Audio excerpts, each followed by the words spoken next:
নবী কম্বল গায়ে দিয়া যখন নাকি শুইতে গেল, শোয়া অবস্থায় নবীজি ওই তায়েবের করুণ দৃশ্য নবীজির চোখের সামনে ভেসে যায়। আমার নবী আর ঘুমায় না, আর বলে প্রভু গো, তায়েবের যুবকেরা আমাকে কেন মারল? আমার কি অন্যায় অপরাধ ছিল? এইভাবে আমাকে কেন মারল? আল্লাহর নবী, বিশ্ব নবী কম্বল লাগাই দিয়া ডাইরেক্ট হাতিমে কাবায় বাইতুল্লাহ চলে গেছে।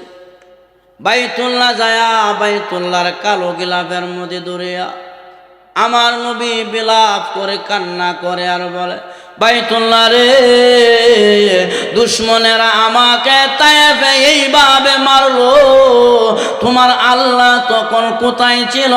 এই বলে নবীজি গিলাফের মধ্যে ধরে চোখের পানি ছেড়ে ছেড়ে কান্না করে। আল্লাহর নবী কান্না করতে করতে নবীজি বাইতুল্লাহর মধ্যে ঘুমায়া গেলেন। দেখবেন ছোট বাচ্চাকে যখন নাকি মা বাবা আঘাত করে মারে, বাচ্চা কান্না করতে করতে বিছানায় ঘুমায়া যায়। আল্লাহর নবী ঠিক তেমনি ভাবে চাদর মুড়ি দিয়া বাইতুল্লাহর মধ্যে নবী ঘুমায়া যায়।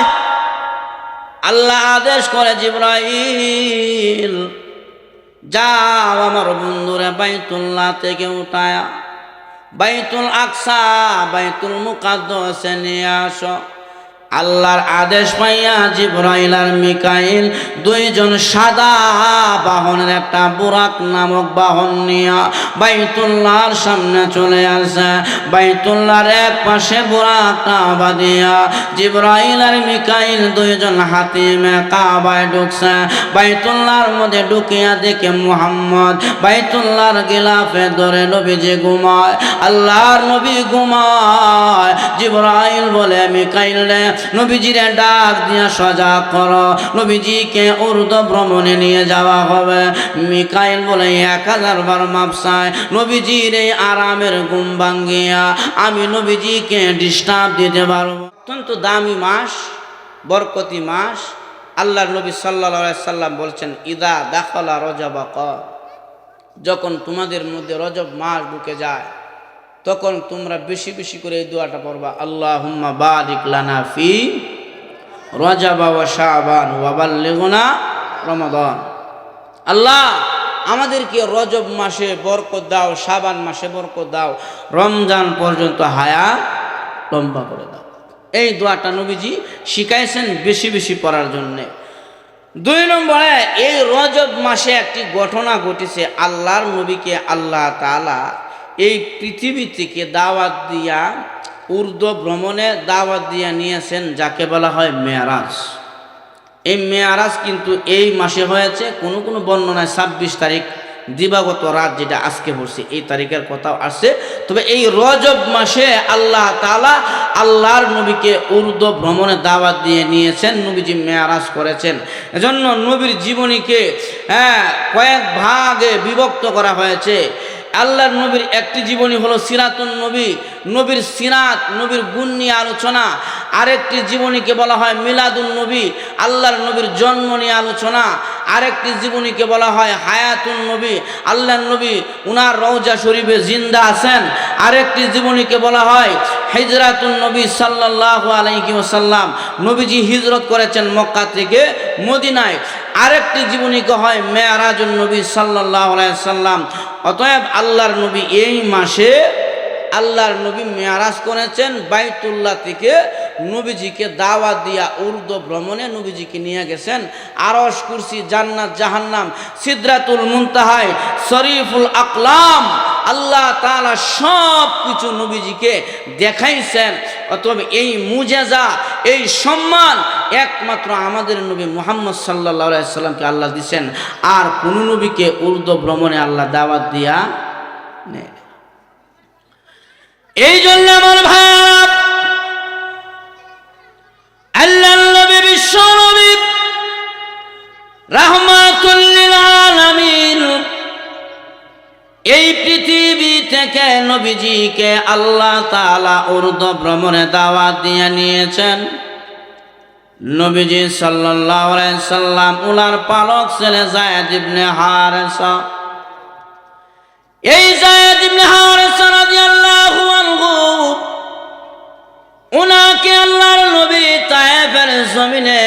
গিয়েছিলেন কালিমার দাওয়াত দেওয়ার জন্য। আল্লাহর নবী যখন তায়েফের জমিনে কালিমার দাওয়াত দিতে গেলেন, তায়েফের যুবকদেরকে ডাক দিয়া বলে, এ তায়েফের যুবকেরা, ইয়া কওমি ইবুদুল্লাহ মা লাকুম মিন ইলাহিন গায়র। হে তায়েফের যুবকেরা, আমি মুহাম্মদ তোমাদের কাছে এক আল্লাহর ওয়াহদানিয়তের দাওয়াত নিয়ে আসছি। আমার দাওয়াত গ্রহণ করো, আমি মুহাম্মদকে নবী হিসাবে গ্রহণ করো। আমি এক আল্লাহর দাওয়াত নিয়ে আসছি। আমি নবুয়ত পেয়েছি, আল্লাহর নবী, বিশ্ব নবী লিল আলামিন। যখন নাকি এই দাওয়াতটা তায়েফের জমিনে নবীজি দিলেন, তায়েফের যুবকেরা আল্লাহর নবী, বিশ্ব নবী রাহমাতুল লিল আলামিনকে দাওয়াত গ্রহণ না করে পাথর দিয়া নবীজির শরীরের মধ্যে পাথর মারতে আরম্ভ করলো। যুবকেরা বৃষ্টির মতন আল্লাহর নবীর গায়ের মধ্যে পাথর মারতে আরম্ভ করলেন। আল্লাহর নবীর পাগল বলে গালি দেয়, মুহাম্মদ পাগল, পাগল বলে নবীজির উপরে আঘাত শুরু করে দিলেন। আল্লাহর নবী কয়, যুবকেরা রে, আমি মুহাম্মদ পাগল না, আমি নবী, আমি নবী, পাগল না, আমি এক আল্লাহর দাওয়াত দেওয়ার জন্য তায়েফে আসছি। ও ভাই, কে কার কথা শুনে আল্লাহর নবীরে পাগল বলে পাথর মারতে আরম্ভ করলো? এমন ভাবে নবীজির গায়ে পাথর মারল, আল্লাহর নবী, বিশ্ব নবী পাথরের আঘাতে নবীজি আঘাতপ্রাপ্ত হইয়া জমিনের মধ্যে পড়ে গেল। যুবকেরা আল্লাহর নবীর দুই ডানার মধ্যে ধরিয়া আবার দাঁড় করা দেয়, আবার নবীরে পাথর মারে, আবার নবী পাথরের আঘাত খাইয়া জমিনের মধ্যে পড়ে যায়। এইভাবে একবার, দুইবার, তিনবার আমার নবীকে যখন যুবকেরা আঘাত করে জমিনের মধ্যে বসায়া দেয়, নবীর সাথে নবীজির পালক ছেলে যায়েদ ইবনে হারেসা, উনি ডাক দিয়া কয়, তায়েফের যুবকেরা রে, যে নবীর শরীরের মধ্যে দুনিয়ার মশা মাছি বসে না, এ তায়েফের যুবকেরা, এই মুহাম্মদের শরীরে মশা মাছি পর্যন্ত বসে না, আর ওই শরীরের মধ্যে তোমরা পাথর দিয়ে আঘাত করতেছ, পাথর মারতেছ। যুবকেরা রে, যদি মারতে হয় আমি যায়েদ ইবনে হারেসাকে মার, আল্লাহর নবীর আর মারিস না, এই নবীর শরীরে আর আঘাত করিস না। যুবকেরা কেউ কথা শুনে না, নবীজির গায়ের মধ্যে পাথর মারে, আল্লাহর নবী পাথরের আঘাত খাইয়া আমার নবী, বিশ্ব নবী রাহমাতুল লিল আলামিনের সুন্দর শরীর থেকে রক্তগুলো বের হয়ে যায়। নবীজির শরীর থেকে যখন রক্ত বের হয়ে যায়, আল্লাহর নবী রক্তগুলো জামার সাথে এইভাবে মুছে ফেলে, রক্তগুলো জমিনে পড়তে দেয় না। নবীর যখন লাগে রক্তগুলো জামার সাথে মুছে নেয়, এমন একটা অবস্থা তৈরি হয়ে গেল, ওই শরীরের জামা আর রক্ত চূষণ করে না, শরীরের জামাটা পর্যন্ত রক্ত ভিজে গেল। যায়েদ ইবনে হারেসা বলে, ইয়া রাসূলুল্লাহ, ইয়া হাবিবাল্লাহ, আল্লাহর নবী গো, এইভাবে শরীরের রক্ত জামার সাথে কেন মুছে নেন? এই রক্তগুলো মুছলে বা কি লাভ হবে? রক্তগুলো তো আবার শরীরের ভিতরে দেওয়া যাবে না। আল্লাহর নবী কয়, যায়েদ, তুমি জানো না আমি মুহাম্মদের শরীরের রক্ত যদি তায়েফের জমিনে পড়ে যায়, এই তায়েফের জমিন মুহূর্তের ভিতরে জালজালা শুরু করে দিবি। শুনো, মক্কার যুবকেরা আমি মুহাম্মদের চিনে না, আল্লাহর কসম, এই তায়েফের জমিন আমি মুহাম্মদরে চিনতে ভুল করবে না। যায়েদ রে, আমার শরীরের রক্ত যদি জমিনে পড়ে, জমিন তামা হয়ে যাবে, আর কোনোদিন বৃক্ষ গজাবে না, কোনোদিন বৃক্ষ রোপণ হবে না। আমি চাই না আমার পরবর্তী উম্মতেরা জমিনের মধ্যে কষ্ট করুক। এইভাবে আল্লাহর নবী, বিশ্ব নবী শরীরে রক্ত যখন নাকি মুছতে মুছতে জামা ভিজে গেল, নবীজির পায়ের মধ্যে চামড়ার মোজা ছিল, ওই চামড়ার মোজার ভিতরে নবীজির শরীরের রক্ত ঢুকে চামড়ার মোজাটা পায়ের সাথে আটকা পড়ে গেল, এমন ভাবে আটকা পড়ে গেছে আর খোলা যায় না। বহু চেষ্টা করিয়া নবীজির পা মুবারক থেকে চামড়ার মোজাটা খুললেন, খোলার পরে দেখে এক ফোঁটা রক্ত জমিনের মধ্যে পড়ে যায় বাপ। আমার আল্লাহ কয়, জিবরাইল রে, আমার নবী হয়তো বা জানে না নবীজির পায়ের নিচ থেকে এক ফোঁটা রক্ত জমিনের মধ্যে পড়ে যায় বাপ হয়ে গেছে। জিবরাইল যাও, এই মুহাম্মদের রক্ত যদি জমিনে পড়ে যায়, এই জমিন ভূমিকম্প শুরু করে দিবে, এই জমিন জালজালা কাঁপুনি শুরু করে দিবে। তাড়াতাড়ি যা, আমার বন্ধুর শরীরের রক্ত জমিনে পড়ার আগে আগে তোমার ডানা বন্ধুর পায়ের নিচে বিছায়া দাও। জিবরাইল বলে, আমি কোথায় সিদরাতুল মুনতাহায়, মুহাম্মদ কোথায় তায়েফের ময়দানে। আল্লাহ আমাকে 600 নূরের পাকা দান করেছে, আমি 600 নূরের পাকা দিলাম, এত জোরে টান দিলাম, টান দিয়ে আমি এত স্পিডে আসলাম, এসে দেখি মুহাম্মদের পায়ের রক্ত জমিনে পড়ার আগে আগে আমি জিবরাইলের নূরের পাকা বন্ধু মুহাম্মদের পায়ের নিচে বিছায়া দিলাম। আল্লাহর নবী বিশ্ব নবী আহত হয়ে জমিনে পড়ে আছে। নবীজিকে সাহাবীরা ধরে নবীজির চাচাতো বোন উম্মে হানির ঘরে নিয়ে যাওয়া হলো। উম্মে হানি নবীর দৃশ্য দেখিয়া চোখের পানি ছেড়ে উম্মে হানি কেঁদে দিলেন। এ তায়েফের যুবকেরা রে, আমার বাইরে এইভাবে তোরা তায়েফের মধ্যে আঘাত করলি। যুবকেরা, তোমরা কি জানো না নবীজি দুনিয়াতে আসার আগে পিতার আদর থেকে বঞ্চিত হয়েছে? এ যুবকেরা, তোমরা কি জানো না এই নবীজি বেশি দিন মার আদর পাই নাই, মাও বিদায় হয়ে গেছে। এতিম নবী কালিমার দাওয়াত দেওয়ার জন্য তায়েফে আসছিল, আর তোমরা আমার বাইরে একা বাইয়া আঘাত করলে। এইভাবে বোন ভাইয়ের জন্য কান্নায় ভেঙে পড়লেন। কারণ দেখবেন, পৃথিবীতে ভাইয়ের জন্য বোনের দরদ থাকে বেশি। ভাই ভাইরে ভুলে যায়, কোন সময় ভাই বোন রে ভুলে গেলাও, বোন কিন্তু বাইরে বলে না, ভাইয়ের জন্য আলাদা মায়া হয়। আল্লাহর নবী বিশ্ব নবী ওনার চাচাতো বোন উম্মে হানি নবীর করুণ দশা দেখিয়া চোখের পানি ছেড়ে কান্না করলেন। আল্লাহর নবীর খাবার দিলেন, ভাই গো এই যে খাবারটা খেয়ে নেন, আপনার শরীরটা দুর্বল জীর্ণ শীর্ণ হয়ে গেছে, খাবার খান, শরীর ভালো হয়ে যাবে। আল্লাহর নবী খাবারের প্লেট সামনে নিয়া যখন নাকি লোকমা মুখে দিবে, এমন সময় নবীজির ওই করুণ দৃশ্য তায়েফের কথা মনে হয়ে যায়। আল্লাহর নবী কয়, প্রভু গো, আমি তো তোমার এলায়ে কালিমাতুল্লাহর জন্য গিয়েছিলাম তায়েফে। যুবকেরা, আমি নবীরে কেন মারলো? আমি নবীর কি অন্যায় আর অপরাধ ছিল? এই করুণ দৃশ্যের কথা মনে হয়ে গেল। মনে করিয়া নবীজি খানা না খাইয়া প্লেটটা সামনে রাখিয়া উম্মে হানি চাচাতো ভাইয়ের জন্য কম্বল নিয়ে আসলেন। বাইরে একটু বিশ্রাম করেন, ঘুমায়া যান, ঘুমায়া গেলে শরীরের অবস্থাটা স্বাভাবিক হয়ে যাবে। আল্লাহর নবী কম্বল গায়ে দিয়া যখন নাকি শুইতে গেল, শোয়া অবস্থায় নবীজি ওই তায়েফের করুণ দৃশ্য নবীজির চোখের সামনে ভেসে যায়।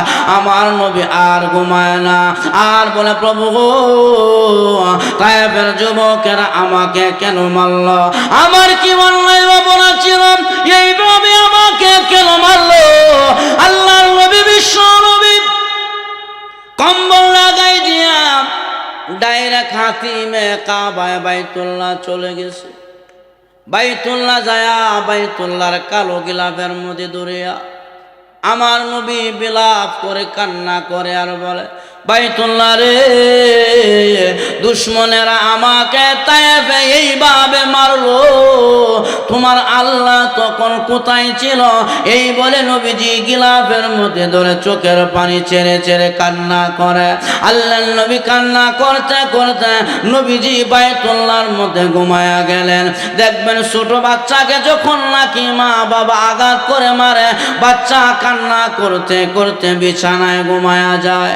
আল্লাহর নবী ঠিক তেমনি ভাবে চাদর মুড়ি দিয়া বাইতুল্লাহর মধ্যে নবী ঘুমায়া যায়। আল্লাহ আদেশ করে, জিবরাইল যাও আমার বন্ধুরে বাইতুল্লাহ থেকে উঠায়া বাইতুল আকসা বাইতুল মুকাদ্দাসে নিয়ে আসো। আল্লাহর আদেশ পাইয়া জিবরাইল আর মিকাইল দুইজন সাদা বাহনের একটা বুরাক নামক বাহন নিয়া বাইতুল্লাহর সামনে চলে আসে। বাইতুল্লাহর এক পাশে বুরাক কাবা দিয়া জিবরাইল আর মিকাইল দুইজন হাতিমে কাবায় ঢুকছে। বাইতুল্লাহর মধ্যে ঢুকিয়া দেখে মুহাম্মদ বাইতুল্লাহর গিলাফে ধরে নবীজি ঘুমায়। আল্লাহর নবী ঘুমায়। জিবরাইল বলে, মিকাইল রে, নবীজিরে ডাক দিয়া সজা করো, নবীজিকে উর্দু ভ্রমণে নিয়ে যাওয়া হবে। মিকাইল বলে, 1000 বার মাপ চাই, নবীজির এই আরামের ঘুম ভাঙ্গিয়া আমি নবীজিকে ডিস্টার্ব দিতে পারবো না। ভাই জিবরাইল, তোমার সম্পর্ক ভালো, তুমি ওহী নিয়া মুহাম্মদের কাছে আসো, আল্লাহর নবীরে ডাক দিয়া সজা করো। এবার জিবরাইল বলে, সম্পর্ক যত ভালো হোক না কেন, মুহাম্মদের আরামের ঘুম ভাঙ্গিয়া এই বেয়াদবি আমি জিবরাইল করতে পারি না। আল্লাহর নবী বিশ্ব নবীরে কেউ ডাক দেয় না। জিবরাইল আর মিকাইল বাইতুল্লাহর চতুর্পাশে ঘুরে নবীজিকে ডাক দিতে সাহস পায় না।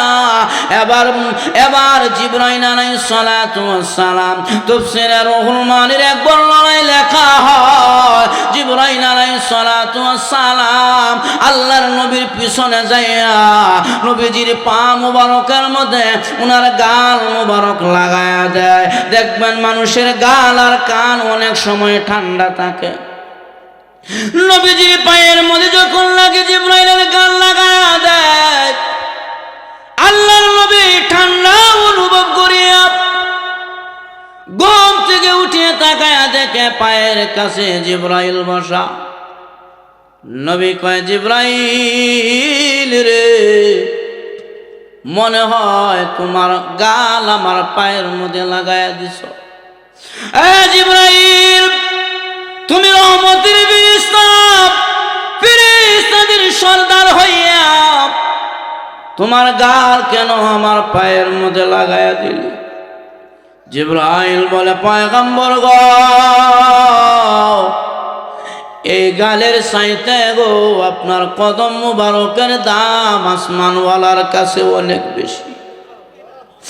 নবীজি, এই দুইটা কদমের দাম আসমানওয়ালার কাছে গালের চাইতে কোটি কোটি গুণ দাম। উঠেন না, আপনাকে আমরা বাইতুল্লাহ থেকে বাইতুল আকসায় নিয়ে যাব।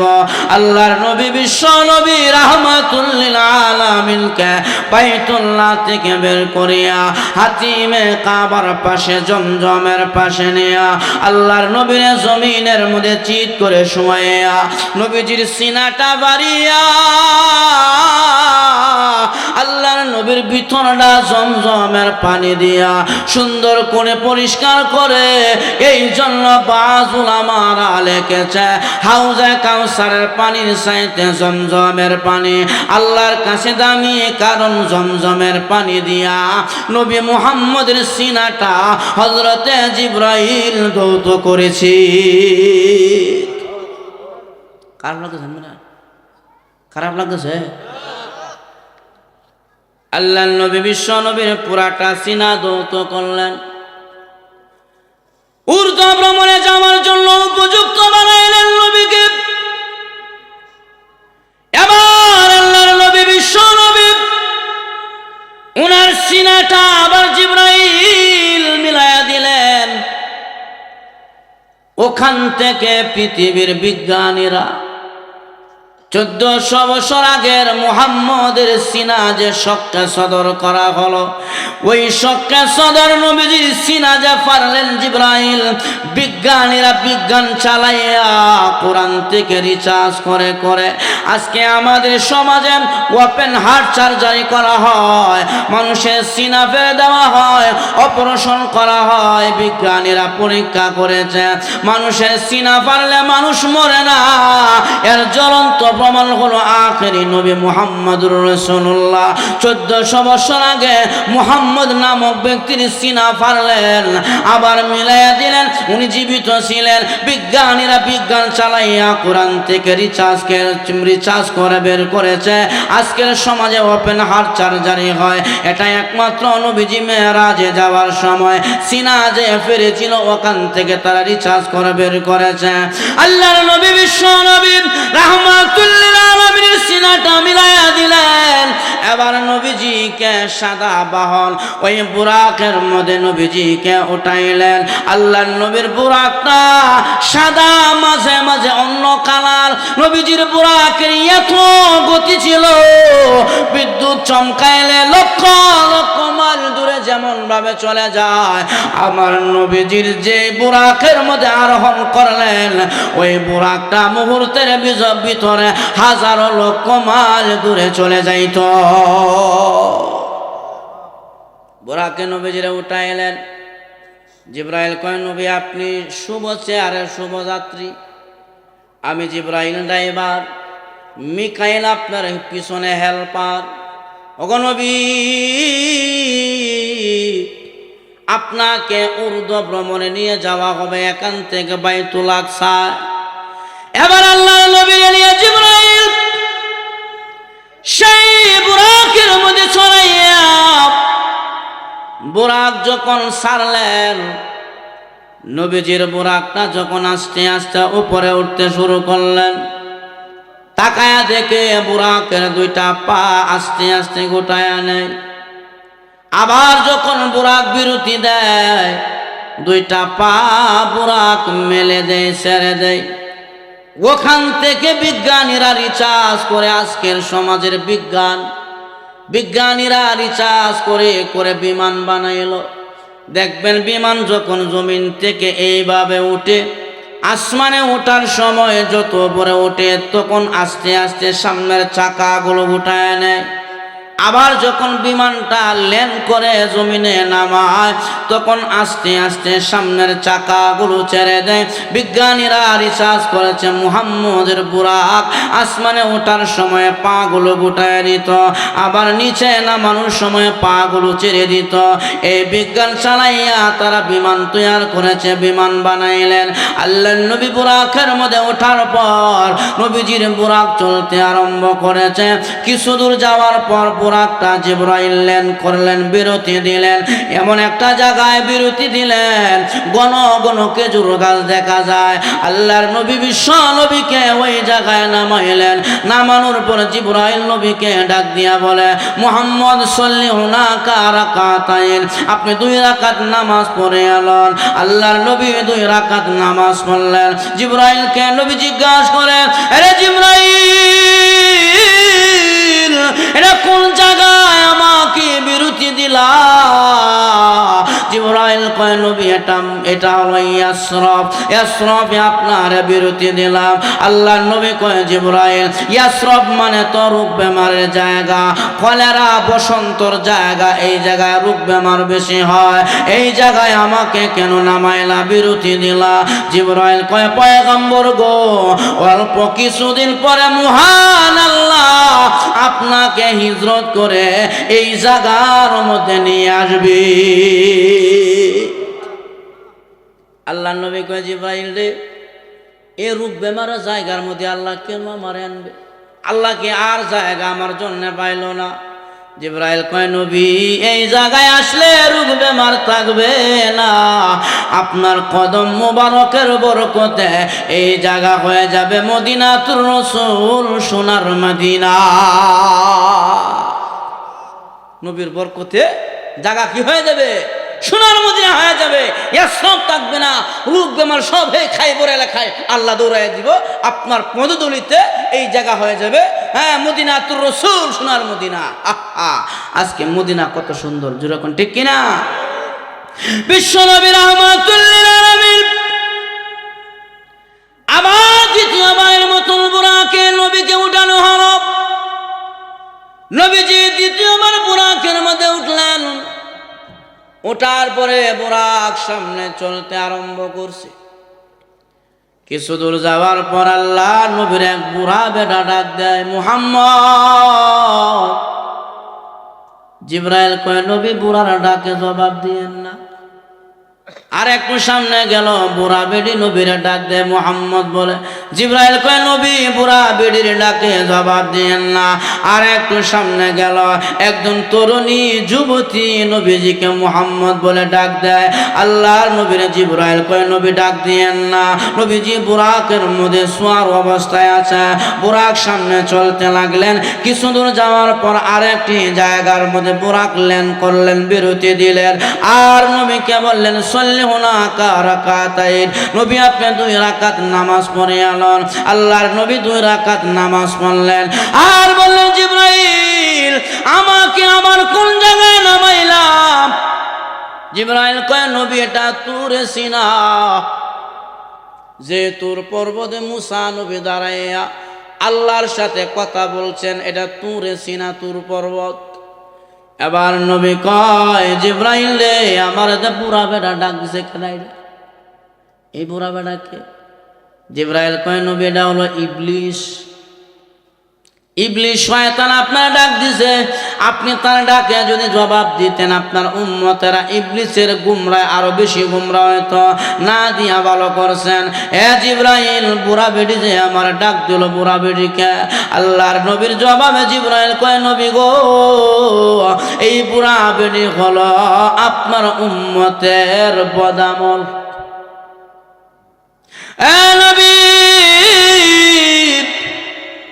উম্মতের বদামল কোন বর্ণনায় লেখা হয় এই বুড়া বেড়ি হলো দুনিয়ার হায়াত। বুড়া মহিলা যেমন নাকি হেলে ডুলে পড়ে যায় বাপ দুর্বল, এই দুনিয়াটাও একবারে ধ্বংস হওয়ার দ্বার প্রান্ত চলে গেছে, ধ্বংস হয়ে যায় বাপ। আল্লাহর নবী কয়ে বুঝলাম রে জিবরাইল, আমাকে যে সুন্দরী তরুণী ডাক দিল মুহাম্মদ বলে, ওই মহিলাটাকে নবীর জবাবে জিবরাইল বলে নবী গো এটা হলো এই দুনিয়ার চাকচিক্য আর মজা তামসা। আপনি যদি তার ডাকে জবাব দিতেন, আপনার উম্মতেরা নারীর আসক্ত হয়ে যেত। তার ডাকে জবাব না দিয়া ভালো করছেন আমার ভাইয়ারা। এরপরেও আমাদের সমাজে মানুষ নারীর আসক্ত হয় কি হয় না? আরো ধরে এখন আল্লাহর নবী কয়ে পৃথিবীর জমিনে এমন কিছু উম্মত থাকবে যাদের কলব হবে আনাজিল। আনাজিল এটা ইনজিলের বহু বছর। ইনজিলের সাহায্যে যেমন হাজার হাজার গাড়ি চলে, এমন আল্লাহওয়ালা কলবে জমিনের মধ্যে কিয়ামত পর্যন্ত আল্লাহ কায়েম রাখবেন, যাদের কলবের বরকতে মহান আল্লাহ তামাম দুনিয়াটাকে কিয়ামত পর্যন্ত চালাইবে। ওগো নবী আপনি তার ডাকে জবাব না দিয়ে ভালো করলেন। আপনার উম্মত দুনিয়া লোভী, দুনিয়ার নারীর পাগল হয়ে যায়। তো আজকের সমাজে অধিকাংশ পুরুষ নারীর পাগল, জোরে বলেন ঠিক কিনা? নারীজনিত ঘটনার মধ্যে অনেক পুরুষেরা নারীজনিত ঘটনার মধ্যে পড়ে যায় আমার ভাইয়ারা। এজন্য আজকের সমাজের নারীরাও বেপরদা চলে, যার কারণে পুরুষেরাও এখন নারীদেরকে ইফতিজিং করতে যায়, দর্শন হয়, জিনা হয়। এটা পুরুষের দোষ না, প্রথম নম্বরে দোষী হইল নারী। দেখবেন কি রঙের সাজে বাপ রে বাপ, মহিলা বেপরদা মহিলা আমাদের সমাজে আসে না নাই? আরো ধরে কন। এই জন্য চাকা গোল পয়সা গোল, গোলালো গোল, তার চেয়ে বেশি গোল মনের গন্ডগোল। চাকা গোল পয়সা গোল, গোলালো গোল, তার চেয়ে বেশি গোল মনের গন্ডগোল। কাক কালো কোকিল কালো, কালো মাথার ক্যাশ, তার চেয়ে বেশি কালো মনের হিংসালেশ। নিম তিতা নিন্দা তিতা আরো তিতা খর, তার চেয়ে বেশি তিতা 203-এর ঘর। মেয়ে জাতি কমলতি কিবা বস্তু জানে রে, প্রেমের রশি গলাই বেঁধে আস্তে আস্তে টানে। শহরে বাজারে দেখো নারীদের ডল, পর্দাবিহীন তারা করে চলমল। অন্যকে তার দিকে আশেক বানায়, দেশটায় আজি ভরে গেছে নারীর বেপরদা। তোরা বলেন ঠিক কিনা? এ ভাই মেলার মধ্যে গিয়ে দেখেন অভাব নাই বেনামাজি বেপরদা নারীর। হেসে হেসে মাথায় খাবার নাই, বুকে উড়না নাই, মাহফিলের মেলার মধ্যে এসে এসে মেলার মধ্যে কেনাকাটা করছে। ও নারী তুমি জানো না পর্দা আল্লাহর বিধান ফরজ। এই পর্দা ছাড়া যেই নারী সমাজের মধ্যে সৌন্দর্য দেখায়া দেখায়া তার সৌন্দর্য সমাজের যুবক পুরুষদেরকে দেখাইবে, নারীরে জানিয়া রাখো জান্নাত তো পাইবে না, জান্নাতের সুঘ্রাণ তোমার কপালে মিলবে না। অভাব নাই, নারীর অভাব নাই। আল্লাহর নবী সাল্লাল্লাহু আলাইহি ওয়াসাল্লাম এবার 3 নম্বরে বুরাকের মধ্যে নবীজিকে উঠানো হলো। নবীজি বুরাকের মধ্যে 3 নম্বর সওয়ার হইলেন। বুরাক সামনে চলতে আরম্ভ করলেন। কিছু দূর যাওয়ার পর নবী তাকায়া দেখে বিশাল বড় সমুদ্র। এই সমুদ্রের মধ্যে কিছু মানুষ সাঁতরায় সমুদ্রের পাড়ে আসে, আর সমুদ্রের পাড় থেকে ফিরিস্তারা ঢেল মেরে মেরে মাথা চূর্ণ বিচূর্ণ করে দেয়। সাঁতার কেটে যারা আসে তারা আবার পিছনে চলে যায়, মাঝখানে চলে যায়, আবার কিনারায় আসতে চায়, আবার পাথর মারে, আবার মাঝখানে চলে যায়। আল্লাহর নবী কয় জিবরাইল রে ওরা কারা? জিবরাইল বলে নবী সামনে চলেন। আল্লাহর নবী আর একটু সামনে গেল, গিয়া দেখে বিশাল বড় একটা আগুনের গর্ত, আগুনের কুণ্ড। ওই আগুনের গর্তের ভিতরে আগুনের পাওয়ার যখন বেড়ে যায়, আগুনের পাওয়ার বাড়ার সাথে সাথে ওই আগুনের সাথে সাথে উলঙ্গ নারী পুরুষেরা ওই আগুনের সাথে সাথে একবার উপরে ওঠে আর একবার নিচে নেমে যায়। আল্লাহর নবী কয় জিবরাইল ওরা কারা রে? জিবরাইল কয় নবী সামনে চলেন। আল্লাহর নবী সামনে গেলেন, যাওয়ার পর তাকায় দেখে এক পাতিলের মধ্যে কাঁচা মাংস রাখা আছে, গোশত রাখা আছে। ওই কাঁচা মাংসগুলো কিছু কিছু মানুষ চিবায়া চিবায়া খায়। আল্লাহর নবী কয় জিবরাইল ওরা কারা এইভাবে কাঁচা মাংস চিবায়া চিবায়া খায়? জিবরাইল কয় নবী সামনে চলেন। আল্লাহর নবী সামনে আগাইলেন, তাকায়া দেখে এক বিশাল এক মানুষ বাহিনী আসতেছে, যাদের পেটগুলো বড় বড় মটকার মতন। এই পেটওয়ালা অনেক মানুষ এইভাবে ঘুরে ঘুরে আসতেছে। আল্লাহর নবী কয় জিবরাইল ওরা খারা, এত বড় বড় পেট মটকার মতন, আর পেটের মধ্যে সাপে কামড়ায়, তারা চিৎকার করে। জিবরাইল কয় নবীর সামনে চলেন। আল্লাহর নবীর সামনে গেলেন, যাওয়ার পর নবীরে একজন আউয়াল বলে ডাক দিল, আর একজন আখের বলে ডাক দিল, আর একজন হাশিম বলে আল্লাহর নবীরে ডাক দিলেন। এবার জিবরাইল 3 নম্বরে বুরাকটা লেন করলেন। আল্লাহর নবীর বুরাক লেন করার পরে হযরত জিবরাইল বলেন নবী সাল্লাল্লাহু রাকাতাইন, আপনি এই জায়গায় 2 রাকাত নামাজ পড়িয়ালেন। আল্লাহর নবী 2 রাকাত সালাত আদায় করলেন আর বললেন জিবরাইল এটা কোন জায়গায় আমাকে বিরতি দিলা? জিবরাইল কয় নবী এটা হলো ঈসা নবীর তার মা বাবা সারা সন্তান প্রসব করেছে। এই পবিত্র জায়গাটুকু আপনারা দেখাইলাম, 2 রাকাত নামাজ পড়াইলাম। এবার আল্লাহর নবী কয়, জিবরাইল রে, আমি যে প্রথমে দেখলাম সাতরায় কিনারায় আসে কিছু মানুষ, আবার পাথর দিয়া ডিল মারে, তারা কারা? হযরতে জিবরাইল কয়, নবী ওরা হলো দুনিয়ার বেনমাজির দল। কোন দল?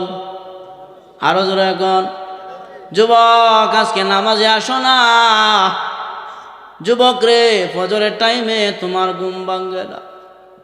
এ যুবক, রাতের 12টা 2টা পর্যন্ত মোবাইল চাপিয়া ফজরের নামাজ হেলায় হেলায় কাজা করে দিল। কত যুবক রাতের বেলা আরামে ঘুমায়, সকাল বেলার সূর্যের আলো নসিবে জুটে না, দেখতে পারে। কত যুবক আরামে ঘুমায়, সকালবেলা দিনের আলো তার ভাগ্য দেখা হয় না। যুবক রে, মৃত্যুর সময় কোন সময় এসে যায় আমরা কেউ জানি না। এজন্য মৃত্যু আসার আগে আগে আমাদেরকে পরকালের সামান নামাজিওয়ালা হইতে হবে। জোরে বলেন ঠিক কিনা? আল্লাহর নবী বলে, নবীকে বলা হয় নবী, এরা দুনিয়ার বেনমাজির দল। দুনিয়াতে নামাজ পড়ে নাই, হেলায় হেলায় নামাজ কাজা করেছে, ইচ্ছাকৃতভাবে নামাজ কাজা করেছে। আজকে সমাজে দেখবেন সমস্ত কাজ ঠিক মতনই চলে, কিন্তু মসজিদে যাওয়ার সময় যত ঝামেলা বাজে, নামাজে আসতে চায় না। যুবক মনটারে বুঝাইবা, যে আল্লাহ জুনু জওয়ানি দিল, যে আল্লাহ আপনারে আমারে যুবক বানাইল, এই আল্লাহ আপনাকে আমাকে বার্ধক্য পৌঁছাইতে পারে কি পারে না? নৌজওয়ানি থাকবো গোরা কর हमेशा इज्जत मेहमान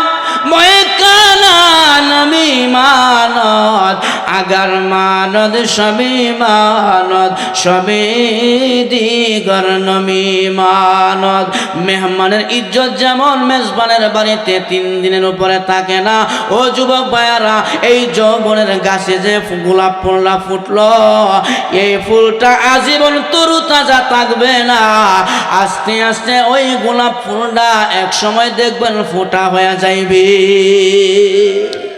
নৌজওয়ানি পাইছেন, যা মন চাই তা করতেছেন, এই নৌজওয়ানি থাকবে না। আস্তে আস্তে গোলাপ ফুল কি হয়ে যাবে? ফোটা হয়ে যাবে। একদিন বার্ধক্য চলে আসবে। আপনারা আমরা এই নৌজওয়ানি সর্বদাই ধরে রাখতে পারবো না। আল্লাহ সিস্টেম দিয়ে দিয়েছেন, ছিলাম শিশু, হইলাম কিশোর, পাইলাম নৌজওয়ানি, এরপরে পাবো আবার বার্ধক্য। জোরে বলেন ঠিক কিনা? এজন্য আল্লাহর নবীকে বলা হয় নবী বেনমাজি। বেনমাজিদের শাস্তি এইভাবে নবী কয়দিন দিবে রে জিবরাইল? বলে কিয়ামত পর্যন্ত।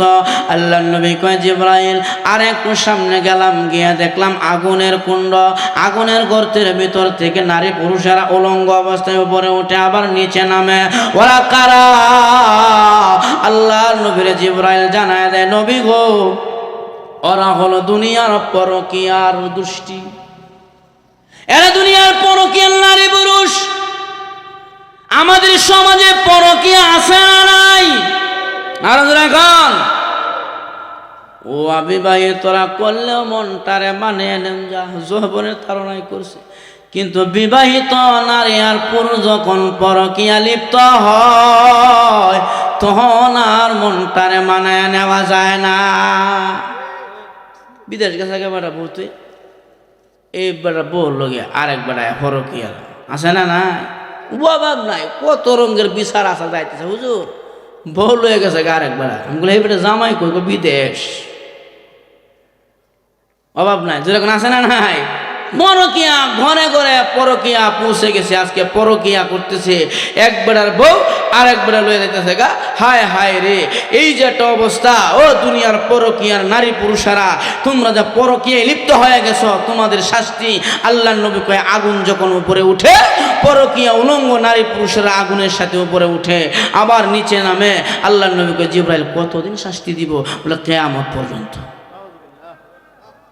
2 নম্বরে নবী কয়, জিবরাইল আমি দেখলাম কাঁচা মাংসগুলো চিবায়া চিবায়া মানুষেরা খায়। ওরা কারা? জিবরাইল কয়, নবী তারা দুনিয়ার গীবতকারী, শেকায়াতকারী হিংসুক আছে না নাই? হিংসল আছে না? গিবতকারী আছে না? গিবত এটা গিবাত যেমন মজা লাগে গিবতটাও তেমন মজা লাগে। দেখেন তিনজন বইলে গিবত শুরু হয়ে যায়। হ্যাঁ ধর হাদিসা হয়েছে তার বলাটা এই নাই সেই নাই গিবত শুরু হয়েছে। ঠিক কিনা?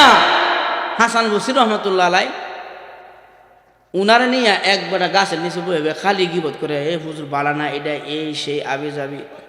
এই সংবাদ হাসান বসরির কাছে আইছে। হাসান বসরি কি করছে? ভালো একটা দামি পুরস্কার কিনছে উপটুকুন কিনে গয়া খাদেম যা হে গাছের নিচে যে বসে আসেন একটা লোক বলে এটা রে আমার এই পুরস্কারটা দিয়ে আয়, এ আমার বন্ধু। খাদেম কো বন্ধু কই তুই তো সারাটা দিন বসে বসে আপনার বিরুদ্ধে কথা কয়, আপনি বলি এই নাই সেই নাই, সারাদিন আপনার গিবত করে। হাসান বসরি হে তোমার বন্ধু যা দিয়ে আয় পুরস্কারটা। খাদেম কয় হুজুর বুঝলাম না, হে তো আপনার গিবত করে সারাদিন বসে বসে। হাসান বসরি বলে খাদেম সে হয়তো বাজে না যার গিবত করা হয় তার পাপগুলো যিনি গিবত করে তার আমল নামায় চলে যায়, আর যিনি ভয়া ভয়া যার গিবত করে রে তার নেক আমলগুলো ওই ব্যক্তির আমল নামায় চলে যায়। অতএব আমার গিবত বসে বসে করে তার নেক আমল আমার আমল নামায় দিচ্ছে, আর আমার বদ আমল গুনাহগুলো তার আমল নামায় নিচ্ছে। দুনিয়াতে এর চাইতে প্রিয় বন্ধু কে রে? আমার গুনাহগুলো নিয়ে নেয়, তার নেক আমল আমারে দিয়া দেয়, সে তো আমার আসল বন্ধু। যা আমি আমার পক্ষ থেকে পুরস্কার দিয়া দিলাম। এজন্য আমার ভাইরা আল গীবাতু আশাদ্দু মিনাল কতল, গীবত হত্যার চেয়ে আরো খারাপ জঘন্য। আল গীবাতু আশাদ্দু মিনাজ জিনা, গীবত জিনার চাইতে আরো খারাপ। জোরে বলেন ঠিক কিনা? নবী কয় হিংসা আমাদের সমাজে আছে না নাই? কথা কয় না? এক মার বেড়ে দুই ভাই, বাবার সম্পত্তি হয়েছে, এমন হিংসা দুই ভাইয়ের মধ্যে, দুই ভাইয়ের গোরের মাঝখান দিয়ে ওয়াল দিছে, হের সে আর হ্যাঁ দেখতো না, হ্যাঁ দেখতো না। হিংসা নাই। আর হিংসুকের মনে একবার হিংসা ঢুকলে হের হিংসা খালি বাড়ে আর কমে। একবার ফুলা রিস্কাওয়ালার ছেলে স্কুলে পড়ে, মানে আরেকবার কয় স্কুলে পড়লে কি দেখবেন মিট্টি ফাঁস থাকতো না, রিস্কা তাহলে কদিন ভরাইবে। এমন রিস্কাওয়ালা কষ্ট মষ্ট করে বেড়ালে মোটামুটি মেট্রিকটা পাস করাইছে। যে কৃষকের মাধ্যমে শুনছে কৃষক সে তো আবার ক্রিটিসাইজ করে গিয়া কয় সা বেড়া সারা তো মেট্রিক পাস করিয়াছে, আমি না কইছিলাম মেট্রিক পাস থাকতো না। মেট্রিক পাস করলে কি দেখবেন অনার্সে ভর্তি থাকতো না, অনার্স পেতো না। এমন রিস্কাওয়ালা কষ্ট মষ্ট করে কয়েকদিন পরে বেড়ারে সেরারে অনার্সেও ভরাইছে। অনার্সে ভরানোর পরে ওই কৃষক যেটা ক্রিটিসাইজ করে এটা গিয়া কয় সাসা রিস্কাওয়ালার ফুলা তো অনার্স পড়িয়েছে, অনার্স পড়লে কি ডিগ্রি দিয়া তোমরা দেখবেন কদিন পরে ডিগ্রি হইতো না। মানে হেটা যত আগুয়া তার ভিতরে হিংসা তত বাড়ে। কয়দিন পর বেড়ার সেরা মাশাল্লাহ বালাকা ডিগ্রি লইছে। এখন গিয়া কয় সাসা আমি না কইছিলাম ডিগ্রি হইতো না, আমাদের ডিগ্রি হয়ে যাচ্ছে বেটা, বালা ডিগ্রি হয়েছে। কয় ডিগ্রি পাইলে কি দেখবেন এটা কোনো কামে লাগা যেত না, চাকরি হইতো না। ডিগ্রি পাইলে কি চাকরি পাইতো না। এখন কষ্ট মষ্ট করে লুক সুখ ধরে বেড়া একটা বালা একটা চাকরিও পাইছে রিস্কাওয়ালার বলা। এখন এটা গিয়া চাচার কাছে চাচা কি কইন মিয়া, ডিগ্রিও দিল বালা পজিশনে একটা চাকরিও পাইছে। মানে হিংসুকের তো হিংসা ফেট বড়া। এখন হ্যাঁ হিংসার সুরে দেখছো দেখিস চাকরি পাইলে কি মাসে বেতন হইতো না, মাসে কি হইতো না, বেতন হইতো না। তার মানে হিংসুকের হিংসা যত সময় যায় হিংসা বাড়ে। এজন্য নবী কয় ইয়াকুমুল হাসাদা ফাইনাল হাসাদাই আকলু হাসানাতি কামা তাআকুলুন নারুল হাতাব। আল্লাহর নবী কয় হিংসা মানুষকে এমন ভাবে জ্বালিয়ে ফেলে আগুন শুকনা কাঠ যেমন ভাবে পুড়ায় দেয়, হিংসা মানুষের নেক আমল এমন ভাবে ধ্বংস করে দেয়। হিংসা করা যাবে আর আল্লাহর নবী বিশ্ব নবী রাহমাতুল লিল আলামিনকে হিংসা সুখের সম্পর্কে জিবরাইল জানায় দিলেন। এবার নবীরে নিয়ে জিবরাইল আলাইহিস সালাতু ওয়াস সালাম বাইতুল আকসার ভিতরে ঢুকছে। সুবহানাল্লাযী আসরা বিআবদিহি লাইলাম মিনাল মাসজিদিল হারাম ইলাল মাসজিদিল আকসা। আল্লাহর নবী বিশ্ব নবীকে নিয়ে যখন বাইতুল আকসায় জিবরাইল ঢুকলেন, আল্লাহর নবী তাকায়া দেখে পুরাটা বাইতুল আকসা কানায় কানায় ভর্তি, এক জায়নামাজ পরিমাণ জায়গা খালি নাই। আল্লাহর নবী অবাক দৃষ্টিতে তাকায় আছে। জিবরাইল নবীরে ডাক দেয়, আখবির ইয়া মুহাম্মদ, ও মুহাম্মদ সামনে চলো। আল্লাহর নবীর সামনে যায়, গিয়া দেখে মেহরাবের কাছে ইমামতির জায়গাটা খালি আছে। আল্লাহর নবী সাল্লাল্লাহু আলাইহি ওয়াসাল্লাম জিবরাইল নবীর হাত ধরে মেহরাবের কাছে নিয়ে গেলেন। নবীজি মেহরাবের কাছে যাওয়ার পরে গিয়ে দেখে ইমামতির জায়গাটা খালি আছে। আল্লাহর নবীর জিবরাইল কয়, নবী মহান আল্লাহ আপনাকে আদেশ করেছে 2 রাকাত নামাজ পড়াবার জন্য। আল্লাহর নবী বিশ্ব নবী রাহমাতুল লিল আলামিন বাইতুল আকসায় 2 রাকাত নামাজ পড়াইলেন। আল্লাহর নবী নামাজ পড়াইয়া জিবরাইলকে বললেন, আরে জিবরাইল, কি পরিমাণ মুসল্লি আমার পিছনে নামাজ আদায় করিলেন? জিবরাইল বলে, নবী গো, আদম থেকে নিয়ে ঈসা নবী পর্যন্ত যত পয়গম্বর আল্লাহ দুনিয়াতে প্রেরণ করেছেন সমস্ত নবীরা আপনি মুহাম্মদের মুসল্লি হয়েছে। ইমামুল আউয়ালিন আল আখিরিন বহর সাদকা রাহমাতাল লিল আলামিন সুজওয়াজুদাস রাহমাতাল লিল আলামিন মুর্শিদা ও শুধু হামারো জমিন। আল্লাহর নবী সাল্লাল্লাহু আলাইহি ওয়াসাল্লাম সমস্ত ইমাম নবীদের ইমাম হইলেন। এবার নবীজিকে জিবরাইল আলাইহিস সালাতু ওয়াস সালাম ডাক দিয়া বলে, বন্ধু এবার আপনাকে উর্দ ভ্রমণে নিয়ে যেতে হবে। আল্লাহর নবীরে এবার বুরাকের মধ্যে উঠাইলেন। এই বুরাক সহ আর একটি বাহনের মধ্যে উঠাইলেন। কোন কোন বর্ণনায় আসছে জিবরাইল ডানার মধ্যে উঠাইলেন। ওয়াজনি হাতুল জানা, জিবরাইল ডানার মধ্যে উঠাইলেন। আল্লাহর নবীরে উঠাইয়া জিবরাইল আলাইহিস সালাতু ওয়াস সালাম প্রথম আসমানে গেলেন। প্রথম আসমানে যায় সালাম দিলেন, আসসালামু আলাইকুম।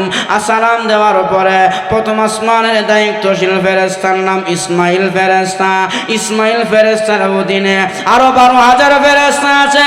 ওই 12,000 ফেরেশতা সহ আরো 1 লক্ষ ফেরেশতা প্রথম আসমানে। জিবরাইল কয়, ইসমাইল ভিতরে আসা যাবে? ইসমাইল ফেরেশতা কয়, আপনার সাথে কে? বলে, নবী মুহাম্মদ। বলে, উনাকে কি আল্লাহ পাঠাইলেন? বলে, হ্যাঁ, আল্লাহ বলেছেন উর্দু ভ্রমণে যাওয়ার জন্য। আমার ভাইয়ারা, এই জায়গায় জিবরাইল ফেরেশতাদের সরদার আর নবী মুহাম্মদুর রাসূলুল্লাহ আখির নবী, আল্লাহর পরে সম্মান। এই নবীরে নিয়া জিবরাইল প্রথম আসমানে যাবে। অনুমতির তো দরকার লাগে না, যেহেতু সর্দার। এরপরেও জিবরাইল সালাম দিয়ে অনুমতি চায়। তাফসীরের কিতাবে মুফাসসিরগণ লিখেছেন, হাদিসের ব্যাখ্যায় মুহাদ্দিসগণ লিখেছেন, তুমি যত বড়ই নেতা হও না কেন, রিকশাওয়ালার বাড়িতে গেলেও আগে সালাম দিয়া তার কাছ থেকে অনুমতি লও। কি লইব? আরো জোরে কন। এখন আমরা সমাজের অবস্থা হইল গা, যদি বাই বাড়িতে এত বালা না তো ভাবি, হ্যাঁ আমি আইসি আসেননি, ভাবি করে ডাকটা দেন, 32টা দাঁত বের করে বাসায় ঢুকে আধা ঘন্টা আলোচনা, 2 ঘন্টা দেখি না। এই জন্য যার বাড়িতে ঢুকবেন কি নিতে হবে? অনুমতি নিতে হবে। আল্লাহ নবীর নিয়ে জিবরাইল ঢুকলেন। ঢুকার পরে নবীজি দেখে প্রথম আসমানে হযরত আদম আলাইহিস সালাতু ওয়াস সালাম। আদম নবী নবী মুহাম্মদ দেখিয়া দাঁড়াইয়া, মারহাবান সালেহ ইবনে সালেহ, মারহাবা সুস্বাগতম, নেককার বাবার নেককার সন্তান মুহাম্মদ আরসা। আল্লাহর নবী হযরতে আদম নবীর সাথে কথা বললেন। আদম নবী ডান দিকে তাকাইলেন, হাসলেন, আবার বাম দিকে তাকাইলেন। আদম নবীর চেহারাটা মলিন হয়ে গেল। আল্লাহ রাব্বুল আলামিন কে নবী কয়, প্রভু গো, আদম নবী ডান দিকে তাকায় মুস্কি হাসে, আবার বাম দিকে তাকায় চেহারাটা মলিন করে নেয়, কারণ কি? আল্লাহ কয়, নবী গো, আদম নবী যখন ডান দিকে তাকায় জান্নাতি সন্তানগুলো দেখে তার মনে শান্তি লাগে, বাম দিকে যখন তাকায় জাহান্নামী সন্তান দেখে তার মনটা বেজার করে নেয়। এজন্য আদম নবী কয়, মুহাম্মদ তুমি যেহেতু আমার কাছে আসছ, তুমি দুনিয়াতে গিয়ে আমার সন্তান বনে আদমদেরকে বলবা তারা যেন জমিনের মধ্যে বেশি বেশি করে নেক আমল করে। এবার আল্লাহর নবীর নিয়ে জিবরাইল দ্বিতীয় আসমানে গেলেন। হযরত ঈসা আলাইহিস সালাতু ওয়াস সালাম দ্বিতীয় আসমানে নবীর দিকে সালাম দিলেন, মারহাবা জানাইলেন। আল্লাহর নবী সালাম জানানোর পরে এবার ঈসা নবীর সাথে নবীজি কথা বললেন। ঈসা নবীর আল্লাহ কেন দেখা করাইলেন? এর কারণ হলো ঈসা নবী ওই বাইতুল আকসা কিয়ামত যখন কায়েম হয়ে যাবে, বাইতুল আকসায় যখন যুদ্ধ শুরু হবে, ইমাম মাহদী আলাইহিস সালাম আসবে, আসরের নামাজের ইমামতি উনি করবেন। ইমামতির টাইমে ঈসা পয়গম্বর দুনিয়াতে আখেরি নবীর উম্মত হয়ে আবার বাইতুল আকসার ছাদের মধ্যে উনি নামবে। এই দ্বিতীয় আসমান থেকে 3 নম্বর আসমানে গেলেন। 3 নম্বর আসমানে হযরত ইউসুফ আলাইহিস সালাতু ওয়াস সালাম, আল্লাহর নবী সালাম দিলেন, ভালো মন্দ জিজ্ঞাসা করা হলো। ইউসুফ নবীরে দেখলেন, দেখিয়া নবী কয়, হায় হায় এত সুন্দর ইউসুফ নবী। ইউসুফ নবী সুন্দরওয়ালা পয়গম্বর ছিলেন। ইউসুফ নবীর সুন্দর দেখিয়া মিশরের নারীরা ফল কাটতে যায় ফক্ত ওয়াইদিয়াহুন্না, হাতের আঙ্গুল কেটে ফেলেছিল, এত সুন্দর ছিল ইউসুফ আলাইহিস সালাম। আল্লাহ ইউসুফ নবীর সাথে আমার নবীর সাক্ষাৎ কেন করাইলেন? আল্লাহ জানায়া দিলেন, নবী আপনার উম্মত যখন জান্নাতে যাবে, আমি মহান আল্লাহ আপনার উম্মতদেরকে ইউসুফ নবীর মতন সুন্দর জওয়ালা বানাইয়া এরপরে তাদেরকে জান্নাতের ভেতরে ঢুকাবো। এইভাবে 4 নম্বর আসমানে গেলেন। হযরত ইদ্রিস পয়গম্বরের সাথে সাক্ষাৎ। ইদ্রিস নবী আল্লাহর নবীরে দেখে আর নানা বলে ডাকছে, কোন কোন রিওয়ায়াতে আসছে দাদা বলে সম্বোধন করছে। ইদ্রিস নবী 4 নম্বর আসমানে। ইদ্রিস নবী দুনিয়াতে আল্লাহর কাছে আবেদন করেছিল, আল্লাহ আমার জীবিত অবস্থায় তোমার জান্নাতটা দেখাও, এটা আমার মনের তামান্না। আল্লাহ তার দরখাস্ত মঞ্জুর করেছে। উনি যে কোনোভাবে ফেরেশতার মাধ্যমে জান্নাতে গিয়েছিল। জান্নাতের গেটে গিয়া দরজার মধ্যে লেখা দেখে আখেরি নবীর আগে দুনিয়ার কোন নবীর উম্মত এই জান্নাতের ভিতরে প্রবেশ করতে পারবে না। এই জান্নাতের গেট থেকে ইদ্রিস পয়গম্বর যখন নাকি ফিরে আসে, 4র্থ আসমানে আসার পর হযরত আজরাইল আলাইহিস সালাতু ওয়াস সালামের লাগাল পেয়ে গেল। হযরত ইদ্রিস পয়গম্বর দেখে আজরাইল কয়, ইদ্রিস পয়গম্বর আল্লাহ আপনার ব্যাপারে পরোয়ানা জারি করেছে, আপনার জান নাকি 4র্থ আসমানে কবজ করা হবে। আমি টেনশনের মধ্যে পড়ে গেলাম, কিভাবে 4 নম্বর আসমানে ইদ্রিস নবীর আমি পাইব? যেহেতু আপনি জান্নাত থেকে ঘুরে আসলেন, 4 নম্বরে আসলেন, অতএব আপনার জান এখানেই নিয়ে যাওয়া হবে। আল্লাহর হুকুম হয়ে গেছে, 4 নম্বর আসমানে ইদ্রিস পয়গম্বরের জান কবজ করলেন। এই জন্য আজ পর্যন্ত ইতিহাসবিদেরা এখন পর্যন্ত কোথায় ইদ্রিস নবীর কবর আছে দুনিয়াতে তার কোনো খোঁজ খবর পাওয়া যায় না, সন্ধান নাই, কারণ তার মরণ হয়েছে 4 নম্বর আসমানে। 5 নম্বর আসমানে হযরত হারুন আলাইহিস সালাতু ওয়াস সালাম। 6 নম্বর আসমানে হযরত মূসা আলাইহিস সালাতু সালামের সাথে সাক্ষাৎ করলেন। 7 নম্বর আসমানে গেলেন, গিয়া দেখে বাইতুল মামুরের ওয়ালের মধ্যে হেলান দিয়ে বসে আছে একজন বুড়া মানুষ। কোন কোন রিওয়ায়াতের মধ্যে লেখছে বিশাল বড় একটা গাছ, ওই গাছের নিচে একজন বৃদ্ধ মানুষ হেলান দিয়ে বসে আছে। জিবরাইল বললেন, জিবরাইল কে? বললেন জিবরাইল উনি কে? বলে ইনি হযরতে ইব্রাহিম আলাইহিস সালাতু ওয়াস সালাম। এবার আল্লাহর নবী গাছের উপরে উঠলেন, উঠে দেখে হাজার হাজার ছেলেপেলেরা ইব্রাহিম নবীর সামনে বসা। আল্লাহর নবী কয় জিবরাইল ওরা কারা? জিবরাইল কয় নবী গো, ওরা হলো ওই সমস্ত মা বাবার সন্তান যাদের মার পেটে সন্তান আসার পরে মা নিয়ত করে ছেলেটারে আলেম বানাবে, কোরআনের হাফেজ বানাবে, অথবা দুনিয়াতে আসার শিশু অবস্থায় যখন নাকি মরে যায় মা বাবার মনের আশাটা আর পূর্ণ হয় না। ও নবী মুহাম্মদ, ওই সমস্ত মা বাবার সন্তান যারা শৈশবে মারা গেছে তাদেরকে মা বাবা আলেম হাফেজ বানাইবার নিয়ত করেছে, তকদির খারাপ মারা গেল, আল্লাহ তাআলা ওই সমস্ত সন্তানদেরকে ওই 7 নম্বর আসমানে ইব্রাহিম নবীর দর্শের ছাত্র বানায়া দেয়। ইব্রাহিম নবী তাদেরকে শিক্ষা দেয়, দর্শের শিক্ষা দেয়, এলেমের শিক্ষা দেয়। তারা হলো ওই সন্তান যারা শৈশবে যাদের মা বাবার সন্তান মারা যায়। এজন্য মা বাবার সন্তান যদি ছোটকালে মারা যায়, ওই মা বাবা যদি ধৈর্য ধারণ করে, আল্লাহর নবী কয় এই ছেলে কিয়ামতের ময়দানে সুপারিশ করে জান্নাতে নিয়ে যাবে।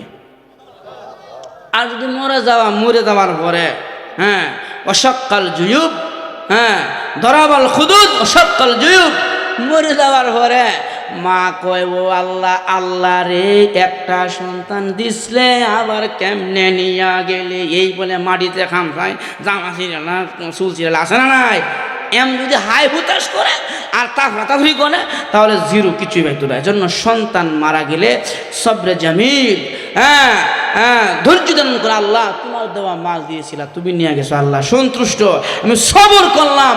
ওই শিশু সন্তান ইব্রাহিম নবীর কোরআনের দর্শে বসে যায়। ওই শিশু সন্তান কিয়ামতের দিন মা বাবার হাতে ধরে ধরে আল্লাহর কাছে গিয়ে বলবে, আল্লাহ আমি তো নিষ্পাপ, আমার তো কোনো গুনাহ নাই, অতএব আমি জান্নাতি, আল্লাহ গো আমার মা বাবার 2টা টিকিট দেও জান্নাতের। ওই দিনে ওই শিশু বাচ্চার সুপারিশ আল্লাহ কবুল করিয়া মা বাবার জান্নাতের টিকিট দিয়া বাচ্চা হাতে ধরে ধরে আল্লাহর তৈরি জান্নাতে নিয়ে যাবে। সুবহানাল্লাহ। জন্য এই যে ইতিহাস সারা রাত গেলে মনে হয় শেষ হতো না, বিশাল ইতিহাস লিখছে।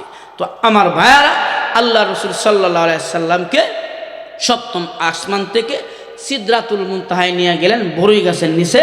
ওখান থেকে আবার শরীফুল আকলাম, কলম, যেই জায়গায় আউয়ালু মা খালাকাল্লাহু ফিল কলম, আল্লাহ পৃথিবীতে একটা সৃষ্টির মধ্যে সর্বপ্রথম সৃষ্টি করছেন কি? কলম। এটা এমন একটা কলম, আল্লাহ বলছে উকতুব লিহাজাল কলম, কলম রে লেখ। কলম কই মা আক্তুব, আল্লাহ কি লিখবো?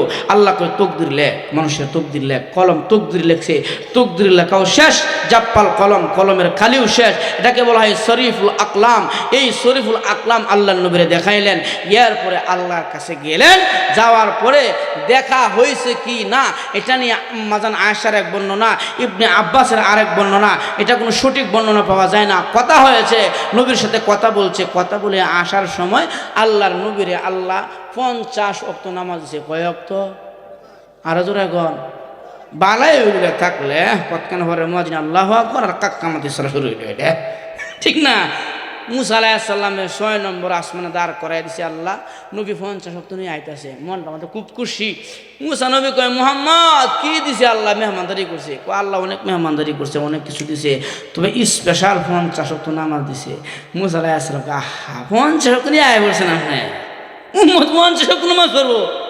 কত ঠেললাম আমি, এ হক তো লইয়া পড়ে না, তাড়াতাড়ি যাই নামাজ কমায় নেন। আল্লাহ নবী গেছে, আল্লাহ কমায় দাও। আল্লাহ 5 ওয়াক্ত কমাইছে। মুসা নবীর কাছে আইছে, কত আছে? 45, 5 কমাইছে। জান পারতো না আপনার উম্মত। যাইতে যাইতে যাইতে যাইতে 9 বার গেছে। কয়বার? কয় ওয়াক্ত কমছে? 45 কমছে, 5 ওয়াক্ত আছে। মুসা আলাইহিস সালাম কয় আবারও যান। নবী কয় এখন কি ষড়যন্ত্র শুরু হয়েছে নাকি আমার বিরুদ্ধে? গেলে 5 কমে, এখন গেলে তোমার 0 বানাই দিব। ওতে ফাঁসি তাপ, ফাঁসি তাপ, খামসুস সালাওয়াত, 5 তাপ। এই জায়গায় একটা কথা, আল্লাহ তাআলা একবারেই তো 45 কমাইতে পারতো না, 9 বার লাগিয়ে নিল। এটা একটা উদাহরণ লিখছে। বন্ধুর বাড়িতে গেলে বহুদিন পর যদি এক বন্ধু আরেক বন্ধুর বাড়িতে যায়, তোর বন্ধু দেখে কয়, বন্ধু রে 20 বছর দেখা সাক্ষাৎ নাই, আইস বেটা বালু মাছ, নদীর মাছ, বোয়াল মাছ, রুই মাছ, যত খাবার আছে সব আইটেম করছে, বন্ধুরে সাথে বসে খাওয়াইছে, খাওয়ায় দাওয়ায় কাপড় লতা সব কিছু দিছে। এরপরে স্টেশনে গিয়া বন্ধুর জন্য টিকিটটা কাটিয়া দুই বন্ধু এই বন্ধু হে বন্ধুর টিকিট কাটিয়া ওর গাড়িতে উড়াইছে। গাড়ি ছাড়তে 5 মিনিট বাকি আছে। তখন এই বন্ধু পাশের সিটে বয়ে কই, বন্ধু আসছিলা, দেয়া সাক্ষাৎ করতাম না, আপ্যায়ন করতাম না, মনটার মধ্যে বড় আশা রয়ে গেল। কথা বলতে বলতে গাড়ির টাইম হয়েছে, গাড়ি ছেড়ে দিছে। তখন এই বন্ধু নামিয়ে যায়, তখন গাড়ি আস্তে আস্তে চলে, জানলা দিয়ে মাথা ঢুকায় বন্ধু লয়া কথা কয়। যখন গাড়ির স্পিড বাইরে যায় তখন মাথাটা বের করে টাটা দে, বন্ধু 20 বছর পর দেখা হয়েছিল, আসছি না, আপ্যায়ন করতাম না, মনটার মধ্যে বড় কষ্ট হয়ে গেল। দুনিয়ার বন্ধুরে পাওয়ার পরে যদি এত ভালোবাসা, ঠিক তেমনি ভাবে আল্লাহ রাব্বুল আলামিন বলে, বন্ধু বহুদিন পরে আমি রবের কাছে আসছিলাম, আমি আল্লাহ তোমার সাথে কথা বলে আমার মনের ভালোবাসাটা আমি শেষ করতে পারলাম না। এই জন্য মুসা নবীরে 6 নম্বর আসমানে দাঁড় করায়া 9 বার তুমি বন্ধুরে আমার কাছে আনিয়া আমি আল্লাহর কুদরতি কলিজা ঠান্ডা করে নিলাম। আর বলছে নবী 50 দিছিলাম, 45 কমাইছি, 5 দিছি, দুনিয়াতে 5, আসমানে 50। উম্মত 5 ওয়াক্ত নামাজ পড়বে, আমল নামার মধ্যে আমি আল্লাহ 50 ওয়াক্ত নামাজের সওয়াব লিখে দিব। সুবহানাল্লাহ। এই মাসে কি আনছে নবী? নামাজ কি আনছে? আরো জোরে এখন নামাজ পড়া দরকার আসেনি না নাই? জোরে বলা আসেনি না নাই? এজন্য 5 ওয়াক্ত নামাজ পড়তে রাজি আছেন ইনশাআল্লাহ? আল্লাহ তাআলা আমাদের সবাইকে যে কথাগুলো বললাম সবাইকে আমল করার তৌফিক দান করুন। সকলে বলে আমিন।